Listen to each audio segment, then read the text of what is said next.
வணக்கம் நண்பர்களே, வாழ்க வளமுடன். நான் டாக்டர் பாலகிருஷ்ணன், கோவையிலிருந்து. ராகு கேது அப்படின்னாவே பயப்படுவாங்க எல்லாருமே. நல்லது கெட்டது எல்லாமே தான் கொடுக்கும். அதாவது மகரம், கும்பம், கடகம், சிம்மம் இந்த 4 வீட்டிற்குள் ராகு கேதுக்கள் அமைந்தால் விசேஷ பலன்கள் உண்டு அப்படின்னு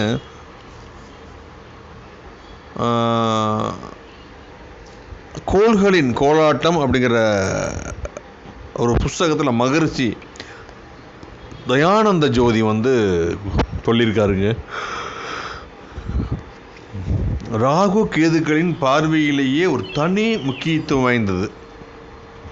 கேந்திர கோணங்களில் இந்த ராகு கேதுக்கள் தனித்து இருந்தாலும் கிரக சேர்க்கையோடு இருந்தாலும் விசேஷ மெருகு பெறுகின்றன. கேந்திர கோணங்கள் அப்படின்னா லா அப்படின்னு போட்டிருக்கல, அதான் 1, 4, 7, 10, 5, 9 இதில் தான் கேந்திர கோணங்கள்னு சொல்கிறாங்க. எனக்கு கேந்திரத்துலேயும் இருக்குது. கேந்திரத்தில் 1, 7 ராகு கேதுக்கள் கேது ராகு இருக்காங்க. தனி சிறப்புடையது காலசர்ப யோகம். காலசர்ப யோகம் அப்படின்னா என்னென்னா, ராகு கேதுக்குள்ளேயே எல்லா பிளானட்டும் போய் இருக்கிறதா. இந்த 2 தான் எல்லாமே இன்க்ளூட் ஆகிருக்கும்.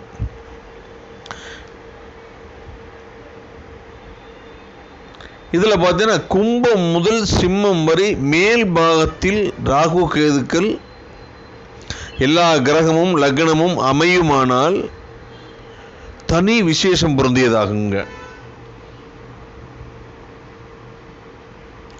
இதேபோல் கீழ்பாகத்திலும் இருப்பது விசேஷம்.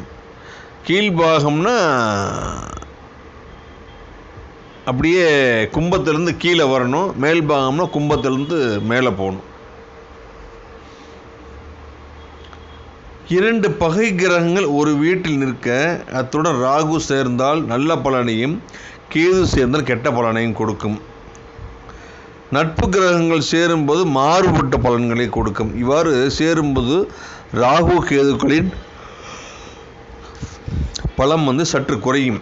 வாழ்வில் எதிர்நீச்சல் உண்டாக்குவது இந்த ராகு கேதுக்கள் தான். வாழ்க்கையில் போராட்டங்களை ஏற்படுத்துகிறாங்க. ராகு கேதுக்களுடன் சனி சேர்ந்தால் பார்த்தால் சொத்து தகராறு, நரம்பு சம்பந்தமான வியாதி, பாம்பினால் கண்டம் ஏற்படலாமாங்க. ரொம்ப ஜாக்கிரதையாக இருங்க. ராகு கேதுக்களோட சனி சேர்ந்தால் சொத்து தகராறு நிச்சயம் எங்கள் வீட்டில் இருந்தது. நரம்பு சம்பந்தமான வியாதி, பாம்பினால் கண்டம்.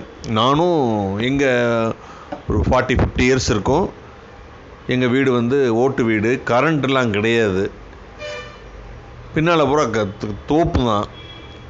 காலையில் நான் எங்கள் அம்மா பக்கத்தில் தான் எப்பவுமே படுப்பேன். கால் என்னடா நெல்லுன்னு பார்த்து விளக்க வச்சு பார்த்தா காலடிக்கிட்ட பாம்பு நிற்கிது. இறைவன் தான் எங்களை காப்பாற்றினார். பாருங்கள் எவ்வளோ ஒரு உண்மையாக இருக்குது பாருங்கள்.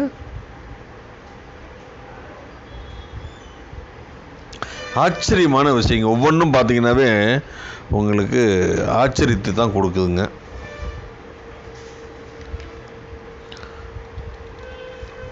ஸோ ராகு கேதுக்கள் செவ்வாயுடன் சேர்ந்தால், செவ்வாயோட பார்வை பெற்றால் எதிர்பாராத கண்டம், உடலில் தொடர்ந்து உபாதை, கடவுள் பக்தி கூட ஏற்படுங்கிறாங்க. சுக்கிரனோட பார்வை சேர்க்கை பெற்றால் ஆவி உலக தொடர்பு, பேய் பிசாசு தொடர்பு, மர்மஸ்தான நோய், வாகன கண்டம், கொலை, காமம், கற்பழித்தல், சூதாடுதல், மறைமுக சூழ்ச்சிகள், துப்பு துளக்குதல் போன்ற பலன். சூரியன் பாவை சேர்க்கை இருப்பின் தந்தை நலிவு, ஆண்மை குறைவு, ஆன்ம பல குறைவு. சந்திரன் பார்வை சேர்க்கை பெற்றால் நீங்காத மனத்துயரம், முகத்தில் வியாதி, தாய்க்கு கண்டம். புதன் சேர்க்கை பார்வை இருந்தால் குழப்பமான நிலை, பிரம்மை பிடித்து செயல்படுதல், சித்த பிரமை காண வாய்ப்பு உண்டு. குரு சேர்க்கை பார்வை ஏற்படின் புத்தி தடுமாற்றம், புத்திரர் சேதம், குறைப்பிரசவம் ஏற்படும். சரிங்களா?